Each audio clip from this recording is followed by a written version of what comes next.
ये दो कप कलाम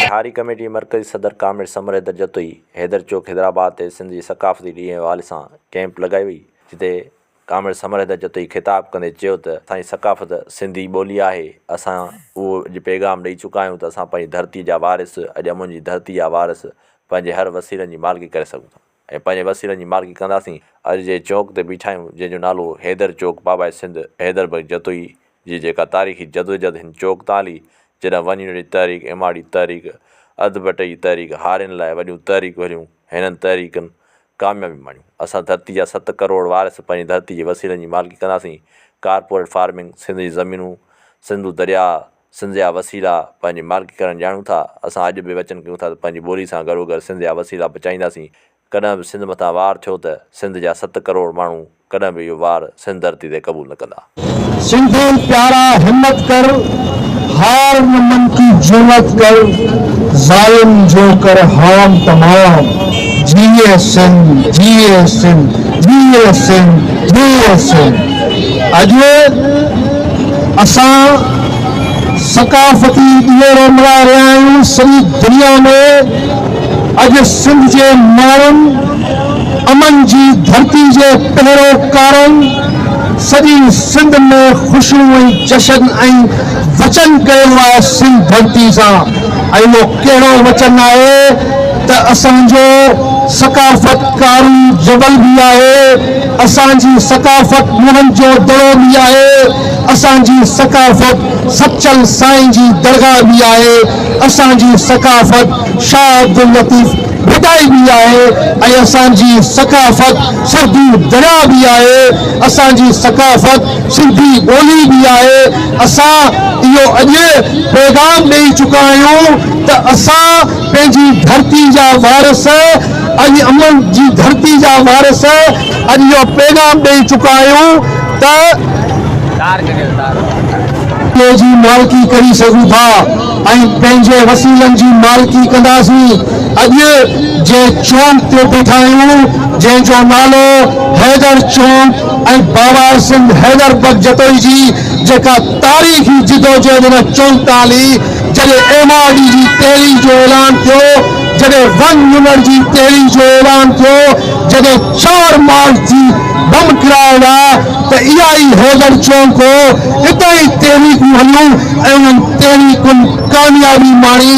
असां धरती जा 7 करोड़ वारिस, असां पंहिंजी धरती जे वसीलनि जी मालिकी कंदासीं।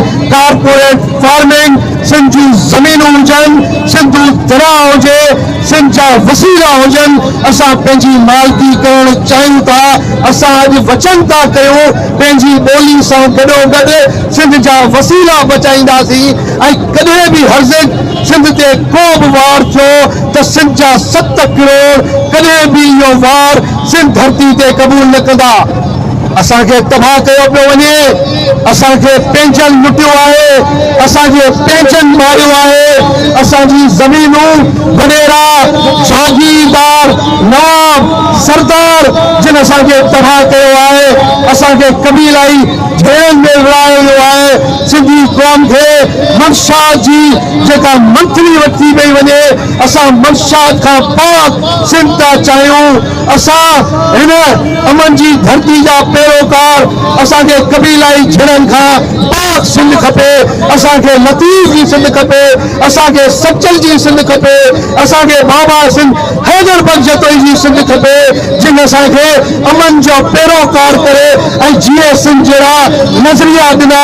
ऐं उनखे ॿुधाइण थो चाहियां त हिन प्लेटफॉर्म तां टोपी कल्चर जे ॾे ते जेके सिंध में रहनि था, जेको सिंध जो धरती जो पानी पीअनि था, जेको धरती जो नमक खाइनि था ऐं पोइ धरती जे टुकड़ा करण जी ॻाल्हि कनि था, उहे पाण टुकड़ा टुकड़ा थी वेंदा। पर धरती असांजी मां आहे। 7 करोड़ सिंध जा माण्हू सिंधी विरासत ते रत जी भरी चवंदा, पर सिंध सदियुनि खां क़ाइम ऐं दाइम रहंदी। अॼु सॼी सिंध ॾुख जे वर्त में चढ़ियल आहे। जेको हक़ सच ॻाल्हाए थो, जेको क़ौमी कारकुन सिंध जी ॻाल्हि करे थो, उनखे बाग़ी सॼो थो वञे। बाग़ी त तव्हां बाबा सिंह हैदर बख्श खे सॼो, बाग़ी त तव्हां कामरेज सूबे ध्यानचंदानी खे सॼो, बाग़ी त तव्हां हक़ सच ॻाल्हाइण वारनि खे सभिनी खे सॼो।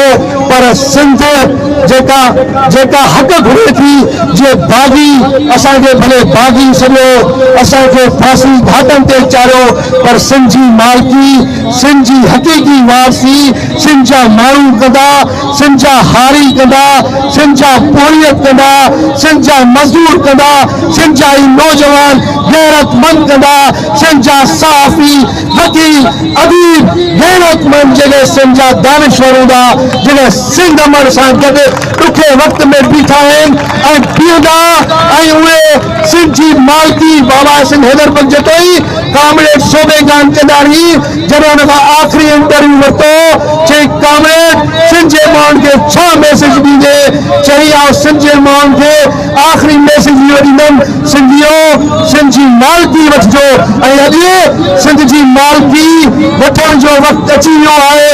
हिते कोयलो, गैस, समुंड, दरिया हूंदे बि सिंध जा माण्हू नबरू नौजवान खंबे गुम कया था वञनि, ऐं जेके हारी पोड़ियत मज़दूर जेके महिनत था कनि, उन्हनि फसलनि जा अघ नथा वञनि। अॼु असांजो इहो वचन कल्चर डे, सकाफ़त डे, जीअं असां पंहिंजी कल्चर खे बचाईंदासीं, इहे पाण पंहिंजी धरती खे बचाईंदासीं, धरती जे वसीलनि खे बचाईंदासीं। सिंध में 177 स्कूल पवंदा आहिनि। वॾे शर्म सां थो चवणो थो पए त ग़रीबनि, मिस्कीन, हारी जे ॿारनि जी तालीम ते धारो हणणो आहे।